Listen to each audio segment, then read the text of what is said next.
आशीर्वाद है आपके लिए। बस बस बस।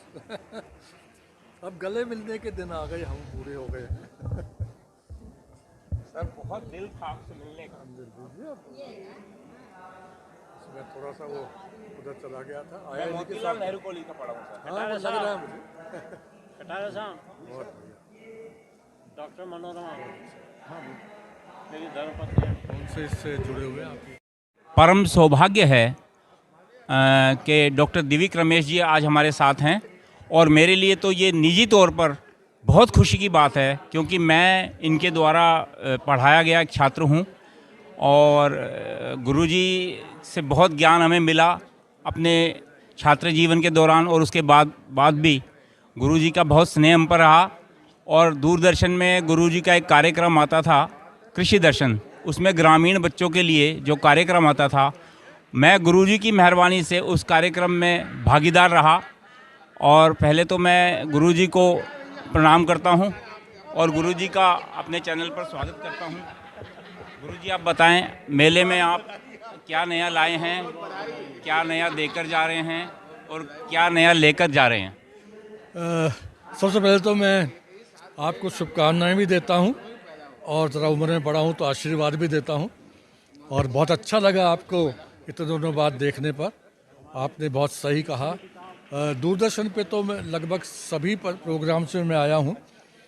और जहाँ तक पुस्तक मेले की बात है तो मेरी, जहाँ आप खड़े हैं यहाँ से भी मेरी कम से कम 7-8 पुस्तकें छपी हैं। जी। और इसके अतिरिक्त इस बार जो नई पुस्तकों में आई हैं वो साहित्य अकेडमी से एक बहुत ही महत्वपूर्ण कवि कोरिया के हैं, किम सोवोल, उनकी कविताओं का अनुवाद आया है। किम सोवोल सब 32 साल की उम्र में उनकी मृत्यु हो गई थी, लेकिन वहाँ के बहुत ही लाडले, बहुत ही महत्वपूर्ण आधुनिक कवि माने जाते हैं। तो उनकी कविताओं का संग्रह साहित्य अकेडमी ने अभी छापा है।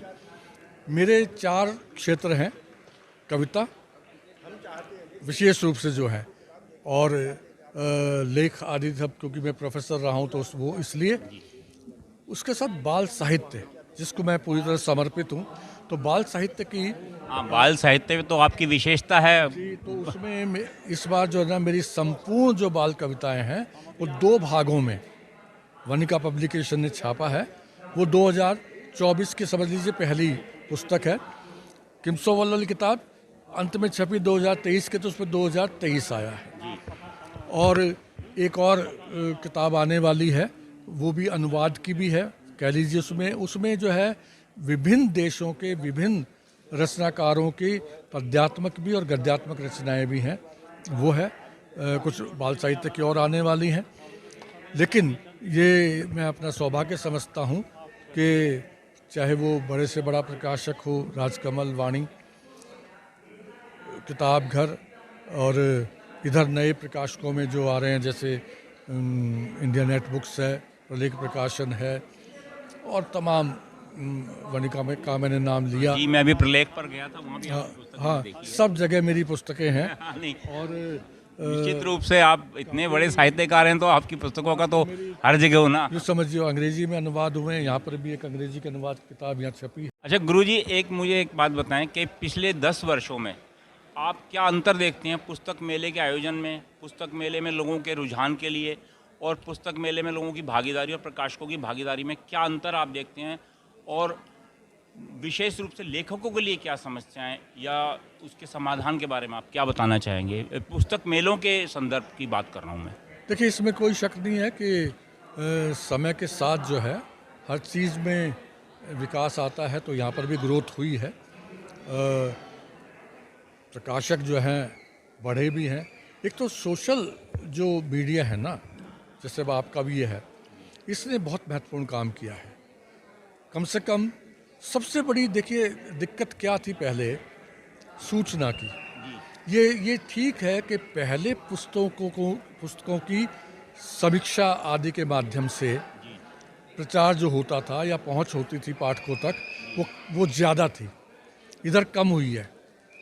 इधर जो है और तमाम चीज़ों के बारे में तो हो जाएगा, जिसको आप बाजारवाद भी कह लीजिए, लेकिन पुस्तक संस्कृति के विकास के लिए जो होना चाहिए वो अभी कम है। मेरी असली जो पूंजी है वो तो मेरे विद्यार्थी हैं जो आज तक मुझे सम्मान देते हैं।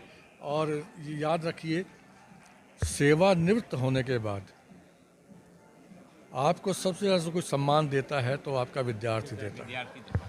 तो वो उस दृष्टि से मैं बहुत सौभाग्यशाली हूँ। मैं गुरुजी के बारे में एक जानकारी आप सभी लोगों से साझा करना चाहूँगा कि कुछ लोगों को लगता है कि गुरुजी के नाम के साथ ये दिविक क्या लगा हुआ है। तो जहाँ तक मुझे याद है, जो गुरुजी ने मुझे एक दफ़ा बताया था, दिल्ली विश्वविद्यालय कवि। ठीक कह रहा हूँ?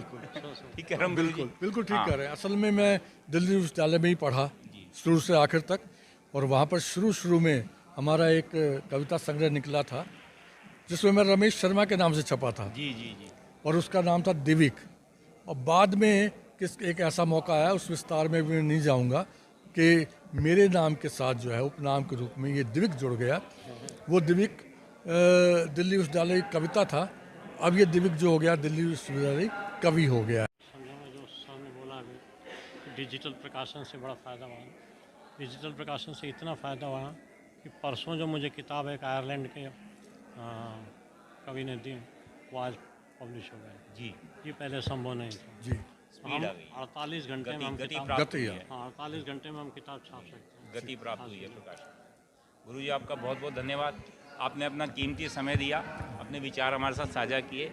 आपको आने वाले अनेकों वर्षों के लिए शुभकामनाएं। आप दीर्घायु रहें, स्वस्थ रहें और आपका आशीर्वाद हम पर बना रहे। ये बहुत धन्यवाद। ज़रूरी है, आपने बात कह दी है।